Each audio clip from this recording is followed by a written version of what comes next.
reste que Valleyfield est de plus en plus développé. Puis je te dirais que dans les prochaines années, je ne vais pas donner de date, je ne suis pas devin, mais je sais que dans les 10-15 prochaines années, les gens de Valleyfield n'auront plus besoin de venir à Montréal parce que ça se développe quand même assez rapidement.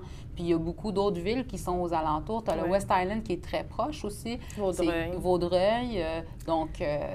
jusqu'à Beauharnois, là. Oui, exact. Ça se fait très bien. Puis les gens de Valleyfield, ils vont pas à Montréal.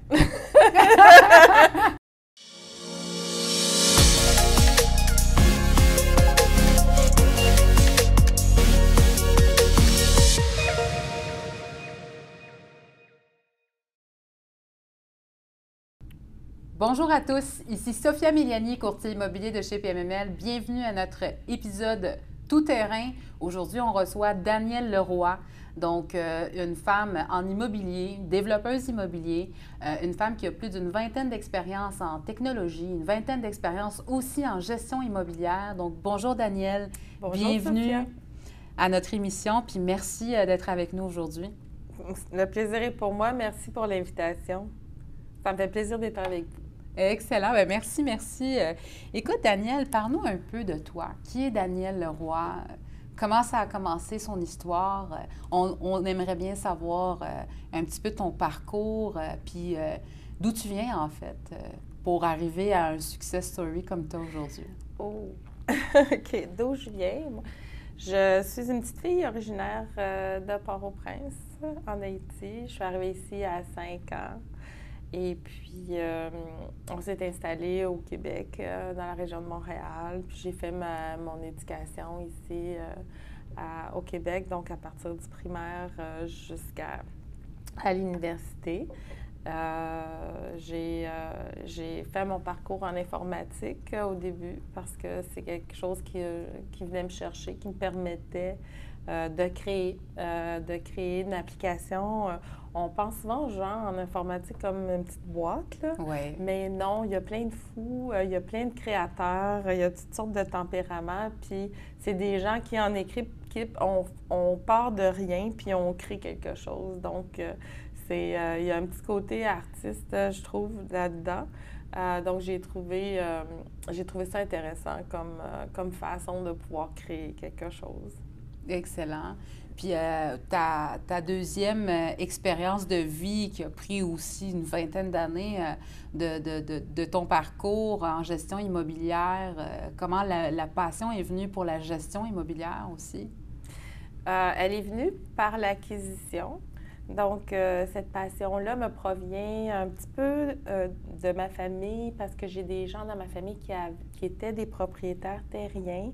Donc, il y avait plusieurs terrains en Haïti. Et puis, c'est quelque chose que j'ai appris un petit peu plus tard dans la vie. Puis, je me disais, c'est donc bien une bonne idée, ça, d'acheter des terrains, puis de faire fructifier ça, ce placement-là. C'est une forme de placement qui est assez stable, hein, et qui ne demande pas beaucoup d'efforts, à part, bien sûr, monter l'argent pour faire ça. Fait que ça m'a intéressée, là. C'est comme ça que c'est venu. C'est parti de ça. C'est une histoire un peu de voir ce qui nous entoure, puis de regarder les gens qui sont autour de nous, qu'est-ce qu'ils font. Puis souvent, la famille influence beaucoup nos décisions dans la vie. Et puis là, je pense que c'est un bon choix que tu as fait. Aujourd'hui, regarde où est-ce que tu es rendu, une histoire à succès. Parle-nous un petit peu comment a commencé ta passion pour l'immobilier par la suite en tant que propriétaire, ta première acquisition, par exemple? Ma première acquisition, ce fut justement un terrain. Donc, j'ai trouvé ce terrain-là en fouillant. Je commençais à m'intéresser à l'immobilier parce que au travail, j'ai eu un petit choc à un moment donné. Il y a une compagnie qui avait acheté là où je travaillais, puis ils ont réduit les effectifs très drastiquement. Alors, je me suis dit, oh mon Dieu, il va falloir que j'aille chercher quelque part une sécurité financière, aller jusqu'à une indépendance financière. Je suis quelqu'un qui aime ça, gérer ma propre vie. C'est peut-être pour ça que je suis gestionnaire de projet. Donc, ça m'a donné un choc de voir que comme ça, beaucoup de gens pouvaient perdre leur emploi et moi aussi. Et c'est là que j'ai dit à mon conjoint, bon, là, on va commencer à regarder d'autres formes d'actifs qui peuvent nous suivre là, plus tard. Fait que là, j'ai trouvé un terrain à Valleyfield pour lequel le propriétaire demandait cher, mais je me suis rendu compte que c'est quelque chose où tu pouvais faire un multilogement. Puis moi, c'est ça qui m'intéressait, pas tellement construire des maisons, mais du multi. Fait que là, on a acquis ça avec mon conjoint qui m'a suivi dans cette aventure-là. Fait que c'est comme ça que ça a commencé. Puis ensuite, année après année, on a acheté, des fois à chaque année, un petit plex parce que on avait le budget pour permettre ça. Donc, on achetait un 2, un 3, un 4, un 5. Et puis, au fil des années, bien, on a réussi à se créer un certain actif, un certain levier pour pouvoir commencer à aller plus loin. Excellent, excellent. Fait que dans le fond, j'aime ce que tu dis, Danielle, parce que tu parles d'une première acquisition comme terrain. Beaucoup d'investisseurs font le contraire. D'ailleurs, la plupart vont toujours commencer par investir dans un immeuble pour l'utiliser comme levier pour aller chercher le prochain et continuer la suite. Avant même de commencer à investir dans le terrain, ils s'assurent d'avoir des actifs qui sont déjà bâtis, construits et qui sont déjà rentables. Toi, tu as fait le contraire. Tu as acheté un terrain en premier. C'est quand même un grand risque que tu as pris là parce que pour une première acquisition, aller directement vers un terrain. Mais en même temps, ce que tu dis là, c'est le fun de l'entendre parce qu'on voit à travers ton parcours que c'est possible d'investir directement dans le terrain si on choisit bien son terrain et qu'on est capable de regarder bien le potentiel d'un terrain. Donc, au final, ça reste aussi un actif qui est aussi intéressant pour commencer et pas uniquement les immeubles. C'est sûr et certain que ça demande un peu plus de fonds quand on veut commencer par ça, mais au final, un terrain, on se rend compte que c'est beaucoup plus payant sur le final et sur le résultat qu'un immeuble. Ouais. C'est sûr qu'un immeuble, quand on regarde quelque chose à court terme, c'est sûr que c'est un très bon levier. Mais un terrain peut aussi être un levier à court terme s'il est bien développé, s'il est bien étudié et si on est capable de regarder bien le projet et de bien l'établir, on est capable d'aller chercher des financements de construction aussi, puis tout de suite après refinancer et puis avoir un immeuble de construction neuve qui est bâti, où est-ce qu'on peut aller chercher aussi un bon revenu, surtout dans les premières années, pour pérenniser en fait l'actif. J'aime ce que j'entends là-dedans. Puis si tu me parles un petit peu de tes débuts dans le domaine de gestion, est-ce que tu penses que ton expérience de gestion influence aujourd'hui tes développements de terrain? Puis si oui, comment elle influence tes développements? Elle influence complètement le développement. Parce que quand on fait la gestion, en fait, c'est plus la gestion de projet en plus. Donc, on part vraiment de la planification, de la vision, tu sais, qu'est-ce qu'on va faire, les échéanciers, les budgets, tout ça. Donc, tout ça, j'ai apporté ça avec moi dans l'immobilier, dans le développement de terrain aussi. Puis, ça fait que, écoute, le premier terrain, justement, dont on parlait tantôt, on a construit cette année. Donc, ça a été très long. Par contre, il a pris de la valeur et il a servi complètement comme levier pour construire un 12 logements. Parce que là, avec les nouvelles lois, c'était plus juste du 6, c'est un 12. Donc, on a fait un 12 logements avec ça. Et maintenant, on a plusieurs millions de dollars sur ce terrain-là. Donc, il a porté fruit. C'est sûr que tu peux acheter d'avoir un levier, tu peux acheter un immeuble. Par contre, ton immeuble, bien, si tu veux un bon levier, il faut que tu achètes un gros immeuble. Sinon, bien, il va y avoir un petit peu à chaque année. Puis c'est si tu le vends que tu vas avoir un levier, tandis que le terrain, tu peux le garder. Je vais te donner un exemple. J'ai ma fille, là, justement, là, qui veut acheter une petite maison quelque part d'ici 2 ans, OK, avec son conjoint.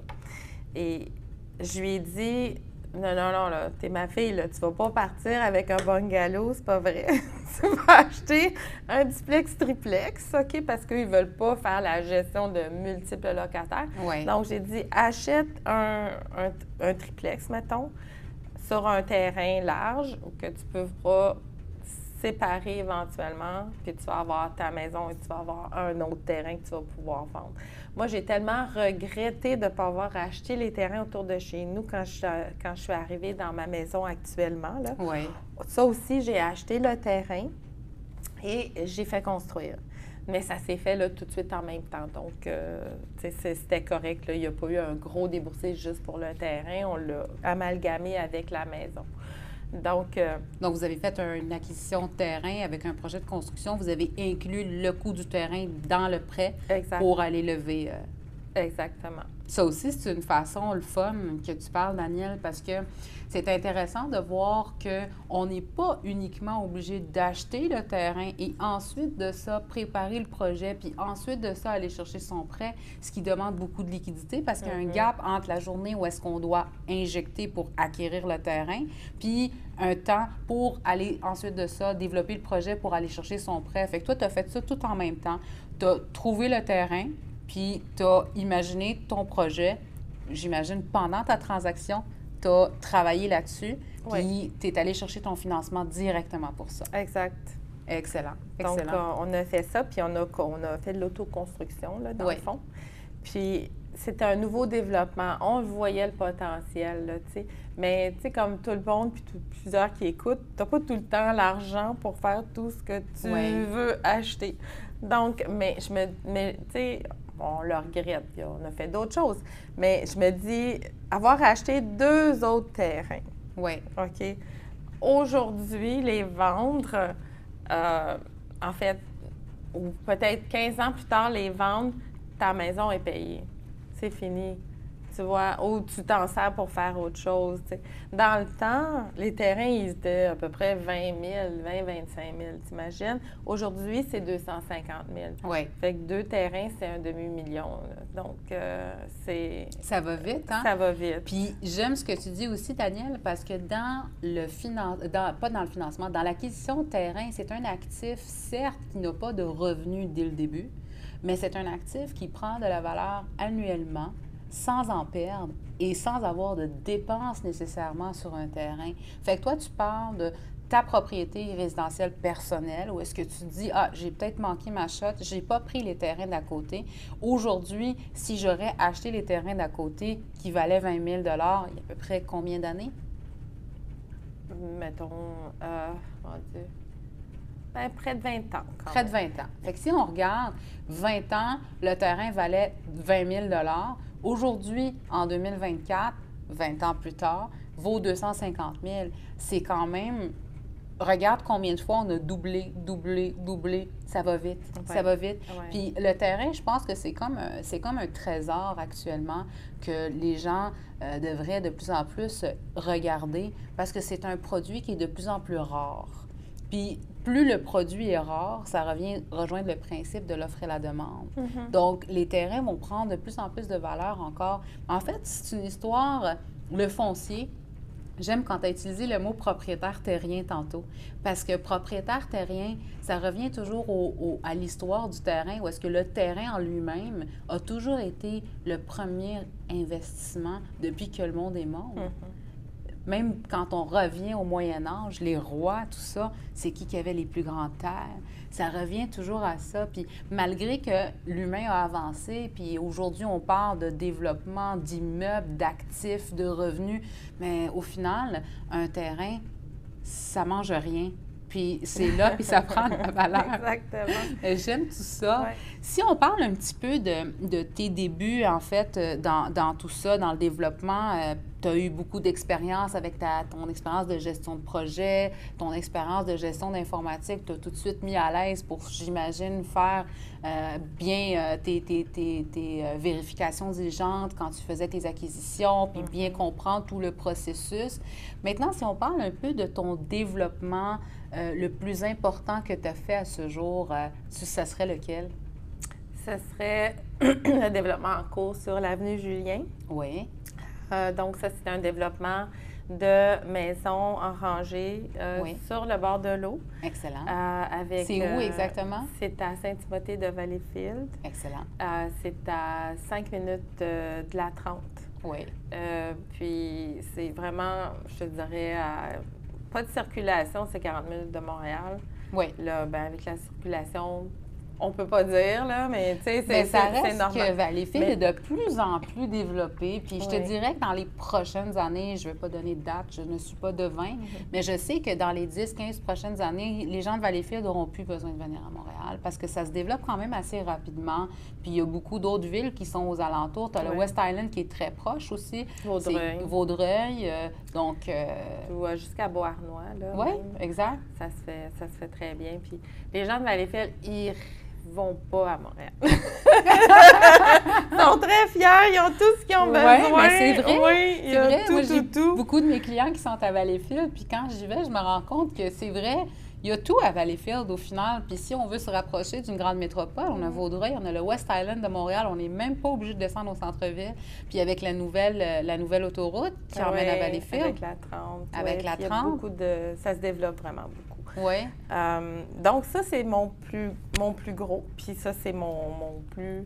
Bon, jusqu'à présent, on va dire ça comme ça. On souhaite continuer à avoir d'autres projets intéressants comme ça. Mais celui-là, c'est celui qui nous a demandé le plus d'investissement, autant financier qu'en effort, tu vois, en temps.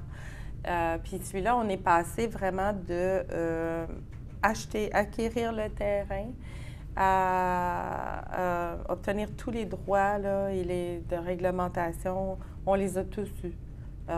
Donc, que ce soit... le ministère de l'Environnement, de la Faune et des Parcs et des Arts, parce que maintenant, il y a, je pense, 5-6 lettres. Donc, le ministère de l'Environnement, le ministère des Transports nous a demandé la MRC, on a fait un PPC-moi.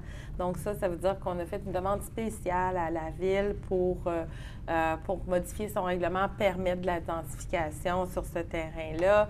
On a abattu des maisons, on a coupé certains arbres, on va en replanter. Donc, pour faire les rues, on a fait les rues, on s'est raccordé à la Ville. Donc, on a passé tous les ingénieurs possibles, autant bâtiments que civils. Fait que là, ça, c'était vraiment un apprentissage complet, je pense. Oui. Puis avec Réseau Terrain, on va faire un petit webcast juste là-dessus, là, où on va expliquer en détail là, comment on en est arrivé là. Mais ça, c'était le plus challengeant. Oui. Aussi faire accepter ça. Il a fallu présenter ça aux citoyens, que ça passe... Consultation publique, etc. Fait que... mais il n'y avait rien pour nous arrêter. Je te dirais qu'on voit ce projet-là, ça va être la place à Valleyfield pour vivre là, quand ça va être terminé. On parle de combien d'unités résidentielles? C'est petit. On parle de 23 maisons. Donc, sur un terrain d'à peu près 150 000 pieds carrés, avec piscine, un petit quai, une place pour faire des jeux, là, comment ça s'appelle, le nouveau jeu super populaire, là, ça me... En tout cas, que tu peux jouer à l'extérieur, là. OK. Donc, en tout cas, c'est pas grave. Ça va revenir parce qu'on m'en a demandé un. Fait qu'on va en mettre un petit potager. Tu vas aller faire ta salade, tes légumes. Tu sais, c'est vraiment mon rêve, là. Fait qu'il est au bord de l'eau. Oui. Mais ça, c'est le fun. Puis ça reste quand même un projet exclusif parce que 23 maisons, ça reste que, tu sais, on entend ça, c'est petit. Non, c'est parce que c'est pas du multilogement, c'est du purement résidentiel. Ouais. Puis ça reste que pour garder aussi un certain cachet dans ce type d'investissement-là, on peut pas aller trop gros. C'est sûr que c'est le fun de voir un projet de 100 portes, 200 portes, mais moi, je pense que dans le résidentiel, j'aime bien les plus petits projets parce que certains cachets, puis il y a une certaine façon de les vendre aussi. Au lieu de faire un très gros projet unifamilial, on y va par petits projets de 20 à 30 ou 40 portes puis on passe au suivant si on veut développer de plus en plus. Ça, c'est la tendance que je vois dans les constructeurs résidentiels. Ils vont souvent y aller de cette façon-là, ou ils vont y aller en phase. Phase 1, phase 2, phase 3, ou vraiment, comme tu as fait toi, d'y aller avec un quartier à peu près de 23 maisons, puis ils vont peut-être soit aller plus loin par la suite ou continuer dans le même secteur, mais changer un petit peu le projet. Parce que aujourd'hui, on bâtit dans les maisons comme ça, mais dans 3 ans, dans 4 ans, les tendances vont peut-être changer.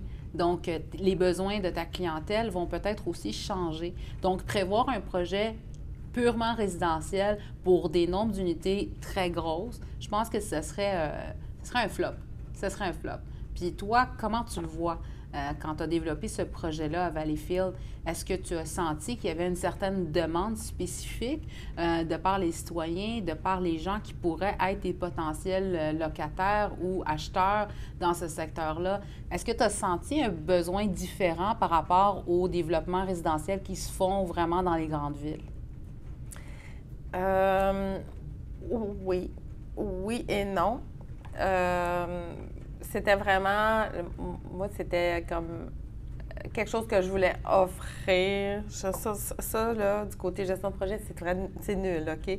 Je voulais vraiment offrir. Moi, c'est quelque chose que je me disais, où est-ce que moi, j'aimerais ça habiter? Mettons que je vends ma maison là, plus tard. Fait que c'est un petit coin que je trouvais que Valleyfield, là, c'est une ville riveraine. Oui. Puis je me dis, il me semble que c'est dû pour avoir un beau coin qui est un petit peu plus upscale. Oui. Puis il y a quand même des gens là-bas qui aimeraient ça, tu sais. Après ça, comme tu dis, c'est bien ce que tu dis. Peut-être qu'on pourra faire différemment. Peut-être plus abordable, mais tu sais, les bords de l'eau, c'est vraiment dispendieux, donc c'est difficile de faire ça. Puis je voulais pas reproduire ce qui se fait déjà, tu sais. Je me voyais pas, là, faire un petit quartier, toutes les maisons pareilles, en arrière partout, puis là, ben c'est le fun, on met un petit peu de gazon, puis les gens sont quand même bien, là. Ouais. Je voulais vraiment faire un petit paradis. Puis c'est ça qui m'animait plus que faire, mettons, un 40 logements, qui est très bien aussi, là. Ouais. Mais ça, je voulais ma marque, là. Je me suis dit, ça va être ma marque, là. Ouais. Puis je pense que même la ville, tout le monde a hâte là, que ça se fasse. Sont très réceptifs, là, à Mais c'est sûr que de plus en plus, on regarde les constructeurs se rapprocher des besoins des citoyens, parce que tu vois ce que tu dis maintenant, tu dis, moi, je me demandais si moi-même, je devais vendre ma maison, où est-ce que j'allais habiter. Mais on se rend compte que les constructeurs se rapprochent des besoins des gens. Puis ça, c'est le fun parce que on n'est plus dans l'ère où est-ce qu'on a des maisons carrées, tout le monde a les mêmes plans, où est-ce qu'on a tout un sous-sol X, un petit bout de gazon en avant, une petite cour avec un deck en arrière.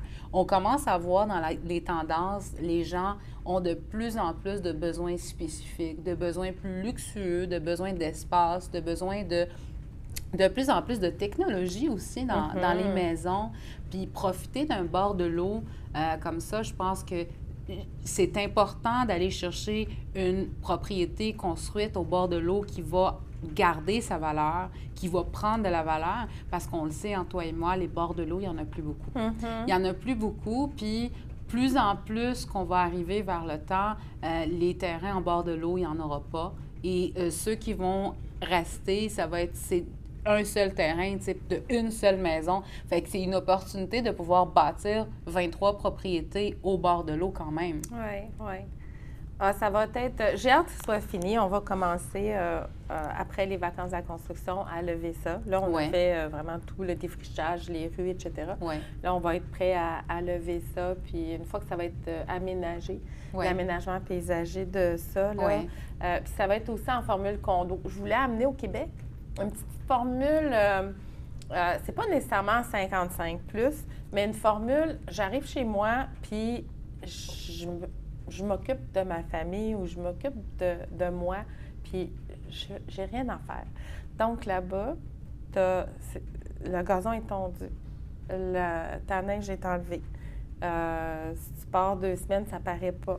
Puis c'est une petite communauté, donc ça va être des gens qui se connaissent. Hein? Puis c'est en formule condo. Donc, ils font leurs règles. Si à un moment donné, nous, on veut faire une bâtisse là, bon, réunissez-vous, puis faites la demande, puis vous êtes comme chez vous. Fait que dans le fond, c'est des terrains en copropriété avec des maisons dessus. Ouais. Donc, c'est une copropriété unifamiliale. Oui, Ils sont-ils jumelés? oui, OK. Donc, c'est un jumelé en copropriété où est-ce que les gens vont pouvoir habiter tout le monde ensemble en communauté. C'est de plus en plus à la mode parce qu'on a vu après le COVID, en fait, on a vu un petit exode urbain, un étalement urbain où est-ce que les gens commençaient à sortir des villes pour aller chercher des espaces plus grands. Mais en même temps, certaines personnes se sont rendues compte que sortir des villes, habiter dans une maison unifamiliale, ça demande quand même une certaine gestion de tout ça. oui. Puis il y en a qui sont peut-être pas prêts aussi. Fait que ramener un petit peu ce concept-là qui existe un peu partout en ce moment, on le voit beaucoup dans les régions, tu sais, Rive-Sud, Rive-Nord, les copropriétés jumelées, c'est qu'on est en train d'offrir un milieu de vie à des jeunes familles ou à des jeunes célibataires ou même des jeunes couples, de quand même garder une certaine liberté parce qu'on le voit de plus en plus, l'humain est de plus en plus travaillant. L'humain est de plus en plus occupé. Oui. On a moins de temps pour nous. Fait que avoir des concepts comme ça, tu sais, il y a quelques années, il y a un jeune qui partait en appartement, on le dit, là, le mot le dit, le jeune partait en appartement. Aujourd'hui, avec un concept comme celui-là, bien, les gens peuvent commencer à acheter leur propriété plus tôt, sans avoir quand même l'encombrement de devoir le gérer, mais il est toujours dans une maison. Fait qu'on a vu ça après la COVID, cette demande-là. Le marché a été quand même difficile pour les constructeurs résidentiels. Oui, très oui, difficile. très difficile, oui. Le marché a quand même été stagné, surtout en 2023, l'année passée, où est-ce que les constructeurs unifamiliales et résidentiels ont quand même eu de la difficulté. Qu'est-ce que tu pourrais nous parler un peu de ça? Toi, as-tu traversé des périodes par rapport à ça? Puis quelles ont été tes issues par rapport à ça? C'est une excellente question, Sophia. En fait, on y a réfléchi. Puis on s'est dit, qu'est-ce qu'on fait en période un peu plus difficile pour s'assurer du succès? Okay, moi, je vais dire ça comme ça. Ouais. Pour les maisons de ville, je suis avec un associé qui s'appelle Mehdi. Puis, lui, il parle différemment, mais c'est comment gérer le risque. OK? Ouais. Fait que moi, La c'est gestion de la risque. même chose. Ouais. Puis, on s'est dit, on s'est rapproché avec nos fournisseurs.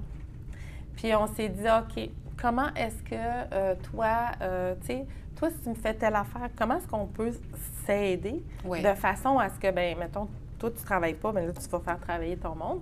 Mais là, moi, on peut, tu sais, avoir des ententes de façon à ce que tout le monde puisse en bénéficier. Donc, dans les moments difficiles, pour moi, c'est l'association qui fait que ça fait des succès. Et puis ça a fonctionné pour nous de cette façon-là. C'était vraiment étonnant, là, ça a même très bien fonctionné. Fait que dans le fond, toi, pendant que tout le monde ralentissait dans la construction résidentielle et unifamiliale, ta solution a été d'entrer en partenariat avec quelqu'un d'autre, puis vous avez, dans le fond, rejoint vos forces pour pouvoir continuer. Oui. Mais Et avec quelqu'un d'autre, et avec nos fournisseurs aussi. Fait que, on s'est dit, regarde, c'est pas facile pour tout le monde. Comment est-ce qu'on peut gérer ça ensemble? Excellent, excellent. J'aime ça parce que dans le fond, au final, tous les développeurs, les constructeurs qui continuent, excusez-moi, à rester dans le marché, mais c'est ceux qui sont capables de traverser les crises. Puis c'est ceux qui sont capables de trouver des solutions à un marché qui est continuellement changeant actuellement. On voit de plus en plus de construction multilogements, on voit de plus en plus de construction de haute densité. Oui. Les gouvernements, les autorités compétentes sont en train d'orienter les prochains développements vers de la densification en hauteur et ralentir l'étalement actuellement. Oui. Puis toi, en tant qu'investisseur dans le terrain, ça serait quoi, mettons, tes prochains projets? Qu'est-ce que tu vises, en fait, là, dans tes prochaines acquisitions ou tes prochains développements? Ce que j'aimerais, mais là, on va en faire entre mes grandes visions. On va faire quand même des développements. Comme là, on prépare On est en train de travailler avec les urbanistes et les architectes pour voir combien de logements on peut faire sur une parcelle de terrain qu'on vient d'acquérir. Oui. Donc, on travaille là-dessus. Puis, actuellement, dans le fond, c'est même une PA, OK? On essaie de travailler le plus longtemps en PA pour gérer les finances, le côté financier. Oui. Et puis, là, j'ai un petit peu perdu le fil, là, mais oui. Donc, on va ici, sur ce petit bout de terrain-là, on va peut-être faire un 24, un 28, un 30. On est en train de regarder ça. C'est sûr que, tu sais, côté entrepreneur, il faut que tu continues. Hein? Des projets comme le 23 maisons, c'est long. Ça va nous prendre à peu près 4 ans pour aboutir. Là, oui. Alors, on a eu 2 ans et demi de préparation, puis là, on est dans les soumissions, etc., puis on va commencer à construire. Entre ça, il faut bâtir autre chose. Mais mon prochain projet dans le même genre, oui. Ce serait de profiter de ce qu'on aura appris pour ce 23 maisons-là pour reproduire quelque chose à moindre coût. Justement, comme tu disais, pour qu'il y ait des familles ou des jeunes qui puissent commencer de cette façon-là. Fait que c'est ça que j'aimerais. Au début, je me disais, on va faire des petites maisons pas chères. Est-ce que tu as pensé à la mini-maison? Oui, j'ai pensé. J'ai même quelqu'un avec qui je jase présentement là, qui fait des mini-maisons, mais pas trop mini, tu vois. OK. Quand même, 2 chambres à coucher, salon, cuisine, mais tu sais, à moindre coût, genre... Parce que tu vois ça, moi, je le vois actuellement dans beaucoup de mes projets avec mes clients. Il y a une demande incroyable. Si on se rend compte aujourd'hui, pour un premier acquéreur, comme on parlait, quelqu'un qui cherche aujourd'hui une maison en bas de 500 000, il n'y en a pas. Fait qu'aujourd'hui, les gens sont obligés de se rabattre sur des condos, puis c'est pas nécessairement ce qu'ils veulent, surtout pour des jeunes familles qui commencent avec une première acquisition. Fait que je pense qu'actuellement, il y a une demande pour des maisons en bas de 500 000, mais comment un constructeur va pouvoir fournir ça? Exactement, parce que les terrains ont vraiment augmenté. Donc, on regarde ça. Je t'avoue que présentement, on est dans la phase de tâtonnement. OK. On regarde dans quelle région, pas trop loin, parce que il y a aussi une tendance que les entreprises demandent aux employés de revenir 2 jours, semaine à Montréal. Oui, parfois 3. Donc, tu sais, il faut tenir ça en considération.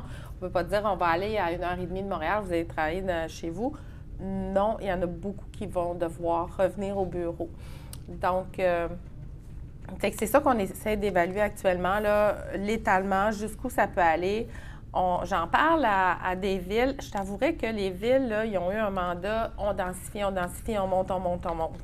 Fait que là, j'ai un petit peu de misère quand je leur dis on va faire plein de mini-maisons. Tu sais, pour eux, c'est comme moins payant quand même, même si, tu sais, ils veulent ça pour leurs citoyens.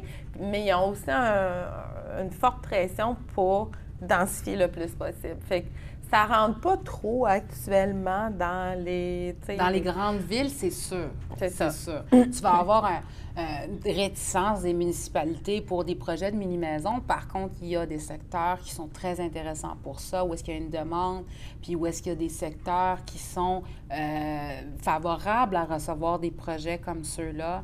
Je te dirais que moi, j'en ai un actuellement à vendre, spécifiquement pour ça, qui est très bien pricé. D'ailleurs, on en a jasé avec 2 investisseurs la semaine passée, puis on s'est rendu compte que aujourd'hui, l'idée que tu as lancée tantôt, de travailler le plus longtemps possible en PA, ça a été longtemps un défi à faire accepter aux propriétaires et aux vendeurs, de leur faire comprendre que plus on reste en PA longtemps et que tu laisses l'acheteur travailler, plus ta transaction est faisable et vendable et plus l'acheteur est capable de rejoindre ton prix. Parce qu'un acheteur qui va acheter un terrain, surtout dans le pur résidentiel comme tu fais toi, et de l'acheter cash puis le développer ensuite, c'est plus d'actualité aujourd'hui parce qu'on a besoin de lever trop de liquidités pour faire ça. Puis, on va le voir encore arriver, mais on va le voir encore arriver pour des terrains prêts à bâtir. pas pour Oui, des terrains oui. à développer ou est-ce que tu dois, comme tu as fait toi, travailler avec la municipalité, la MRC, puis toutes les autorités compétentes pour arrimer un projet vers on commence. Et tu parles de 4 ans pour faire un projet, c'est la réalité parce que tu as un bon 2 ans, 2 ans et demi de développement. Exact. Puis ensuite de ça, tu as un autre 2 ans de construction pour lever le projet, puis c'est pas encore totalement vendu non plus. Donc, Exact. tout ça, ça prend du temps. Puis pour qu'un propriétaire puisse vendre un terrain à un constructeur, développeur comme toi, parce que tu fais les deux, là, tu fais du développement et de la construction, il faut que les gens puissent comprendre les défis que vous vivez en tant que constructeur, développeur en arrière pour pouvoir arriver à un produit fini. Fait que j'aime ça parce que c'est la réalité. Puis moi, je le vis avec des transactions avec mes clients. Puis plus on est capable de faire une bonne vérification diligente, plus on est capable de préparer nos terrains pour les acheteurs. Je te donne un exemple, Daniel. Toi, si je t'arrive avec un terrain où est-ce que tout est fait, où est-ce que toutes les études sont faites, puis où est-ce que toutes les phases et les demandes municipales et ministérielles sont déjà faites, je te facilite la vie pour aller chercher, toi, ton rendement et ton financement. Donc, toi, en échange, si tu as un vendeur qui te fournit un produit comme ça, tu vas être capable de transiger plus vite. Absolument. Et tu vas être capable peut-être de payer plus cher parce que le travail est fait. Tu as la valeur, c'est ça. Tu as la valeur. Toi, au final, ton financement, tu vas aller le chercher plus vite. Donc, tu sais, ces choses-là que vous vivez en tant que constructeur, développeur, de plus en plus, il faut que les propriétaires soit le comprennent de donner du temps aux constructeurs, développeurs de travailler pour pouvoir aller chercher une bonne vente. Puis une vente, là, tu sais, c'est facile d'avoir des promesses d'achat, mais laquelle qui close? Absolument. Puis ça, je vais te dire, le terrain des 23 maisons, Ouais. on a été en PA pendant un peu plus d'1 an. OK. Fait que c'était pas facile. Il fallait vraiment démontrer là, de l'avancement et tout ça, mais c'était un terrain complexe. Là, dernièrement, on vient de laisser aller une PA à Vaudreuil. Oui. Pour un terrain que je trouvais super intéressant, mais là, on fait le 23 maisons, je viens de finir un 12, on va commencer un 24 ou 28. Fait que là, à un moment donné, les fonds, ils sont moins Ben oui, ça commence à... on veut se garder. Le petit cochon commence à être vide. Fait que on l'a laissé aller, mais en 2024, les terrains, ça se vend pas comme ça. Non. Ça se vend moitié moins, je pense, qu'avant COVID. Donc, c'est sûr. Il faut... Tu sais, si tout le monde s'y met à d'habituer les vendeurs qui vendent des terrains à fort prix, peut-être pas un 150 000, là, mais oui, c'est comme ça, tu sais, donc ça se fait. Puis je pense, comme là, la PA qu'on a laissée, on l'avait eu pendant, je pense, 4 ou 5 mois. Et on avait fait des tests de sol, puis c'est là qu'on a fait Là, on vient d'augmenter les coûts.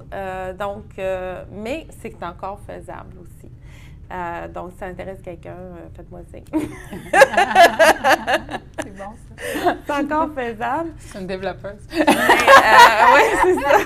Mais il faut oser le faire. Exactement, oser le faire. Puis aussi, c'est vrai que la vente de terrain à développer, on en voit pas de moins en moins, mais il y a eu un ralentissement au niveau des ventes de terrains à développer.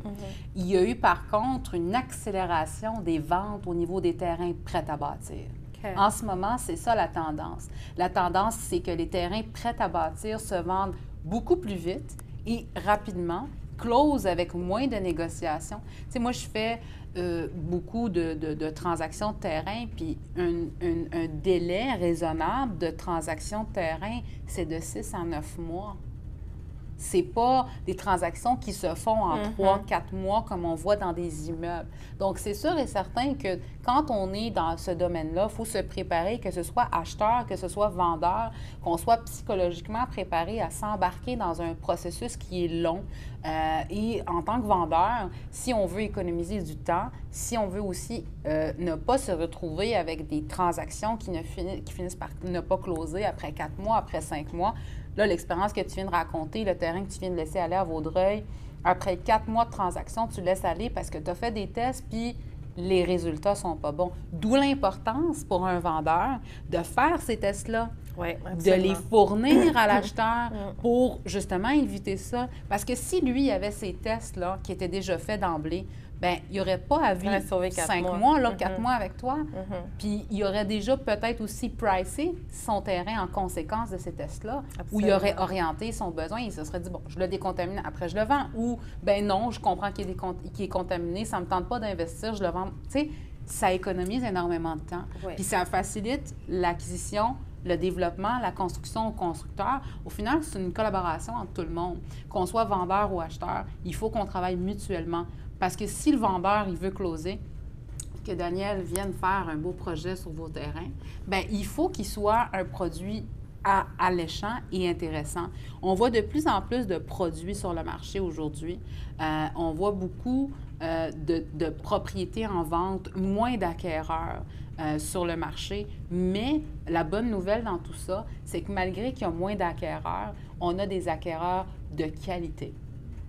Qualité, des gens qui ont de l'expérience, qui ont fait des transactions, qui ont fait du développement de terrain. Donc, c'est sûr et certain qu'on a moins de mouvements, mais on a au final des transactions plus réussies. C'est ça qu'on est en train de voir actuellement dans le marché. Moi, j'aimerais ça savoir, Daniel, toi, avec toute ton expérience que tu as eue, tu as quand même un très beau background au niveau de gestion informatique qui t'a aidé. Tu as commencé avec des terrains, des immeubles, des actifs, tu as fait beaucoup de développement aussi dans ta propre business, ta collaboration avec tes partenaires. Comment tu vois le marché de développement dans le terrain dans les prochaines années? Comment ça va se passer, tu penses? C'est quoi ta vision à travers ça? Bien, pour moi, un terrain, ça vaut toujours la peine de l'acheter s'il est bien positionné. Oui. Je vais te donner un exemple. J'ai un petit couple que j'avais rencontré pendant la COVID, puis un jeune couple, hein, peut-être fin trentaine, début quarantaine. Puis eux, ils avaient acheté plusieurs acres, un petit peu au nord mon Dieu, c'est pas la chute, là, mais plus au centre, là. En tout cas, ils ont acheté ce terrain-là, quand ils sont arrivés au Québec, en famille. OK. Ils sont mis plusieurs. Puis, je sais pas, elle m'a pas dit combien ils l'ont payé, là, mais je te dis, la ville est rendue sur le bord de leur terrain. Puis, ils peuvent quasiment en vendre puis prendre leur retraite. T'sais. Un terrain, c'est quelque chose, c'est comme un bon vin. T'sais. Oui. Tu choisis ton cépage. Oui. Après ça, ça mature. Exactement. Donc, si c'est bien choisi, ça va valoir, ça vaut toujours la peine, tout le temps. Donc, même si c'est une petite parcelle, ça vaut la peine quand même, s'il est bien situé. Parce que le temps fait en sorte que même si on a payé trop cher, au final, le temps corrige les choses parce que c'est un bien qui prend de la valeur. Quand je dis payer trop cher, des fois parce que c'est un produit qui est unique. Comme toi, tu sais, ta première acquisition de terrain, peut-être que tout le monde le voyait comme trop cher. Ah oui, mais le premier. Ton premier, peut-être que oui. les gens le voyaient trop cher, puis c'était pas tendance dans ce temps-là, peut-être. Mais au final, regarde, on n'est pas si longtemps plus tard, 15-16 ans plus tard, ton terrain vaut combien aujourd'hui? Plus qu'un demi-million. Tu vois, tu l'as payé combien? 79 000. Bon, tu vois, ça va vite, là, tu sais. Puis c'est le fun parce que non seulement ça, c'est juste la valeur du terrain, sans compter le développement qui va aller dessus ensuite. Oui. Parce qu'au final, il y a deux valeurs dans un bien immobilier. Il y a la valeur du terrain et la valeur de l'immeuble. C'est pas pour rien qu'on a, quand on regarde nos rôles triennales, on a deux évaluations. On a l'évaluation de l'immeuble et l'évaluation du terrain. Parce qu'il y a deux actifs au final, même s'il y a un immeuble dessus. Ça, les gens l'oublient un petit peu des fois. Puis moi, j'aimerais ça savoir, pour toi, là, quand tu regardes un projet, c'est quoi la plus-value? Comment tu évalues, toi, un terrain qui est intéressant pour toi? Bien, c'est sûr que c'est le nombre, ce qu'on peut y construire. Oui. Pardon, ou son potentiel, tu sais, parce que des fois, il faut que tu travailles un petit peu plus pour aller chercher... des dérogations. C'est ça. Donc, qu'est-ce qu'on peut y construire? Dans quel quartier c'est? Quand j'ai acheté, moi, à Valleyfield, je savais que la 30, elle s'en venait. Ouais. Donc, je savais que les terrains allaient prendre la valeur.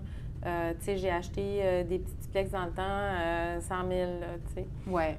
Fait que c'est sûr qu'on disait un duplex, ah, OK, tu fais pas vraiment d'argent avec ça, mais c'est un bon début, tu sais. Puis quand tu le revends, bien, à un moment donné, c'est comme sûr. là, on n'est plus dans le duplex. Fait que là, avec la revente, on récupère quelque chose d'intéressant, tu sais. Ouais. Je pense pas que tu puisses perdre en immobilier. Pour ceux qui veulent se lancer dans le terrain, je dirais go.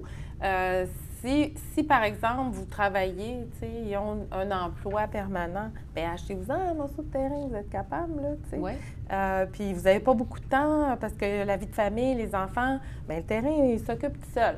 Ouais. Donc, tu sais, c'est un investissement, c'est sûr que ça va vous rapporter. C'est safe. Oui, c'est safe. Mais d'où pourquoi beaucoup de grands investisseurs fonciers font des acquisitions pour du land banking. Exact. Des terrains qui prennent de la valeur. Ils disent, bon, moi, j'ai tant d'argent à placer, j'achète tel terrain, je m'en fous de quand est-ce que je vais le développer. Ça va être dans 10 ans, dans 15 ans, mais l'argent a eu le temps de faire fructifier, le terrain a eu le temps de fructifier leur argent. C'est un placement aussi, le terrain. C'est un placement. Puis pour finir, Danielle, si tu peux donner un conseil aux gens dans l'immobilier, ce serait quoi le meilleur conseil que tu pourrais donner avec l'expérience que tu as vécue aujourd'hui? Faites-vous confiance. Allez-y. Un terrain, ça ne se dévalue jamais. En fait, peut-être une fois sur 1 million, là, si vous êtes bien malchanceux, mais ça n'arrive pas. Il n'y a pas de toiture à refaire. C'est ça. Il n'y a pas de toiture à refaire. Donc, juste peut-être prenez-les pas en zone inondable. Mais sinon, c'est ça. Donc, si vous faites attention, vous choisissez un bon terrain, vous allez réussir. Là. Il n'y a aucunement. Fait que faites-vous confiance.